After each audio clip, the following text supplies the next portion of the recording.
Hello everyone. So for today, we will be discussing about the next chapter, which is about rocks and minerals. So this is under the unit Earth's Materials and Processes. So in this chapter, you will discover the different types of rocks and how these rocks undergo changes over time. You will also learn that the building blocks of rocks are minerals. Minerals have distinctive physical and chemical properties that are the basis of their economic value. And the extraction and utilization of these minerals, however, have corresponding implications on human health and the environment. Therefore, human impact should be managed by implementing rules and regulations. Right, so the big idea is that Earth's rocks and minerals are economically valuable resources made possible through extraction, mining, and processing. So at the end of this discussion or this lesson, hopefully you guys will be able to classify rocks into igneous, sedimentary, and metamorphic, identify common rock-forming minerals using their physical and chemical properties, identify the economic importance of minerals, describe how mineral ores are found, mined, and processed for human use, and cite ways to prevent or lessen the environmental impact that results from the exploitation, extraction, and use of mineral resources. Alright, so this image here will show you the summary of the whole rock cycle. So take note that the rock cycle is a visual diagram that shows how the igneous, sedimentary, and metamorphic rocks are formed and how they are interrelated. So igneous rocks are formed when magma cools and solidifies through the process of crystallization. So take note that magmas are deposited beneath the Earth's surface and expelled at the surface through volcanic eruptions. So the igneous rocks on the Earth's surface undergo weathering, and the eroded materials are deposited as sediments. The sediments undergo lithification to become sedimentary rocks when compacted and cemented. And if the sedimentary rocks are buried deep within the Earth's surface, they will be subjected to heat and pressure, changing them into metamorphic rocks. If metamorphic rocks are subjected to higher temperature, they will melt and become molten rocks or magma. This magma will solidify into igneous rocks, starting the cycle all over again. So in the same manner, when igneous rocks are subjected to heat and pressure, they turn into metamorphic rocks. So other sources of sediments include igneous rocks, metamorphic rocks, and sedimentary rocks through the process of weathering, uplifting, transportation, and deposition. So that is just an overview of how the cycle happens, but I'll discuss it in details. Right, so first of all, we have igneous rocks. So igneous rocks got their name from the Latin word ignis, okay, which means fire, because they are formed by volcanic activity. Recall the structure and characteristics of the core and mantle as what we have discussed last time. The high temperature core melts the material found within it, and it turns these materials into magma. And take note that magma consists mainly of silicon and oxygen as silica, and lesser amounts of aluminum. It also includes calcium, sodium, potassium, magnesium, and iron. So when molten rocks solidify at the surface, the resulting rocks are called extrusive igneous rocks or volcanic rocks. However, most magma lava loses mobility before reaching the surface and crystallizes at depth. So igneous rocks formed at depth are referred to as intrusive igneous rocks or plutonic rocks. So these plutonic rocks are named actually after Pluto, the Greek god of the underworld, because these rocks again are formed within the surface of the earth. Right. So igneous rocks may be characterized by their texture and composition. Right. So texture describes the overall appearance of the igneous rocks based on the size, shape, and arrangement of the interlocking crystals. And the rate of cooling strongly influences crystal size.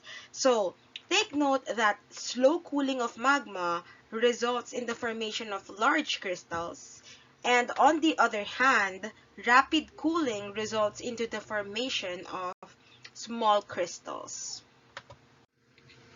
Okay, so Next, we have the different types of igneous rocks based on their texture. So, igneous rocks may be classified based on their texture, and texture may be described as any of the following.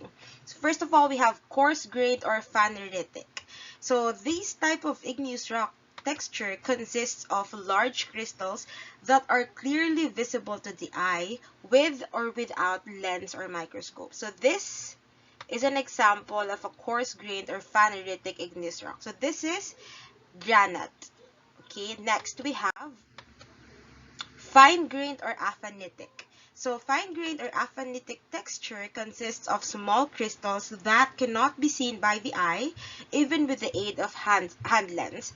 So an example for fine-grained or aphanitic would be basalt. Next we have porphyritic. So porphyritic rocks consist of two minerals having a large difference in grain size. The larger grain is called phenocryst, and the finer grain is called ground mass or matrix. And an example for that would be feldspar. And then finally, we have glossy textured. So glossy textured rocks are non-crystalline and contain no mineral grains. An example for that would be obsidian. Next would be the types of igneous rocks based on chemical composition. So igneous rocks may also be classified based on their chemical composition, and igneous rocks are often described according to the following. First, we have felsic. So this term is used to describe rocks with light color, common connotation of fel, which means or which refers to feldspar of the potassium-rich variety, and sic, which indicates a high percentage of silica. So that's why we call them felsic. Example of felsic rocks are quartz, we have potassium feldspar, and we also have the sodium-rich plagioclase feldspar. Next, we have mafic. So this term is used to describe rocks that are usually dark in color, and it is derived from ma, which is referring to magnesium, and fic, which is the Latin word for iron. So examples of mafic rock would be calcium-rich variety of plagioclase feldspar. Next, we have andesitic. So andesitic or intermediate rocks contain a mixture of both light and dark colored minerals such as we have amphibole. Next, we have ultramafic. So ultramafic rocks contain mostly dark colored minerals. So example for that would be olivine or olivine. Right. Next, we have sedimentary rocks. So as shown in the cycle or in the rock cycle, sediments result from uplift and weathering, which are then transported and deposited in different areas. So the process by which the sediments are transformed into solid sedimentary rocks is called lithification. Okay, so the most or one of the most common ways of lithification is compaction. So compaction occurs when piles of sediments accumulate and the materials below are compacted by the weight of the overlying layers. So what happens is that as the grain are pressed, pore space is greatly reduced. So because of this reduction, the volume is also reduced. Shale, a fine-grained sedimentary rock, is formed through compaction. Go. Another way by which sediments are converted into sedimentary rocks is through cementation. So the water that seeps through pore spaces between particles may contain cementing materials, and through time, the cement settles into the sediment grains. They fill up the open spaces and then they bind the particles together. And the common cements include calcite, silica, and iron oxide. So take note, sedimentary rocks played an important role in Earth's history.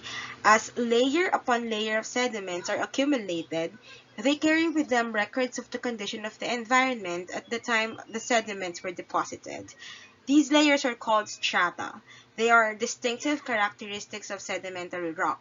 So fossils, or the imprints of animals that existed in different geologic periods, are only found in layers of sedimentary rocks. Next, we have the types of sedimentary rocks. So there are two types of sedimentary rocks based on their sources. So we have detrital and chemical. So detrital sedimentary rocks come from weathered rocks such as igneous rocks.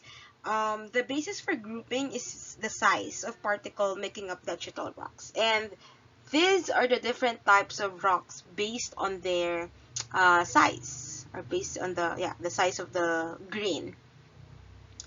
Okay, next we have chemical. So chemical sedimentary rocks come from soluble material produced largely by chemical weathering. So the basis for the grouping is the chemical composition. And this table shows the classification of chemical sedimentary rocks based on their chemical composition. So sedimentary rocks actually offer various purposes. Gravel and sand are used in the construction of buildings and roads. The main composition of chalk is calcium carbonate. Glass is made up of silica. Gypsum is the main ingredient of plaster of Paris. Halite is rock salt, which is used in cooking and seasoning food. So it offers various purposes. Okay, so next we have metamorphic rocks. So metamorphic rocks come from pre-existing rocks such as igneous, sedimentary, or even metamorphic rocks itself. The pre-existing rocks are called parent rocks, and these parent rocks may undergo changes in mineralogy, in texture like their grain size, and chemical composition by the action of heat, of pressure, and chemical agents. So the process of transformation of a parent rock into a texturally and mineralogically new rock is called metamorphism. So the most important agent of metamorphism is heat. Heat may come from magma rising from underneath. The parent rock is somehow baked by the magma. Another source of heat is when the rocks formed at the surface of Earth are transported to greater depth. So as rocks are pushed to lower depths, temperature increases.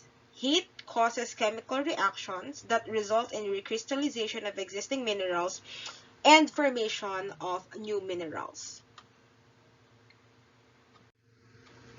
Next, we have foliation. So when tectonic forces squeeze rocks as they are heated, the rocks deform into folds and form layers. The metamorphic layering is called foliation. So the foliated layer's thickness varies from a fraction of a millimeter to a meter. So another metamorphic agent is the pressure caused by stress. Like temperature, pressure increases with depth. And pressure causes the spaces between mineral grains in the buried rocks to close, producing a more compact rock with higher density. And at greater depth, minerals may recrystallize into new minerals that display more compact crystal structures. The other metamorphic agent is chemically active fluids. So these include water, carbon dioxide, and other volatile materials. They act as catalysts to promote crystallization by enhancing ion migration that may change the composition of the rock. So metamorphic rocks are described primarily by their foliation and grain size. So this table shows some of the examples of metamorphic rocks based on their foliation, grain size, and parent material. So this here is slate, this one is gneiss, and this one is marble.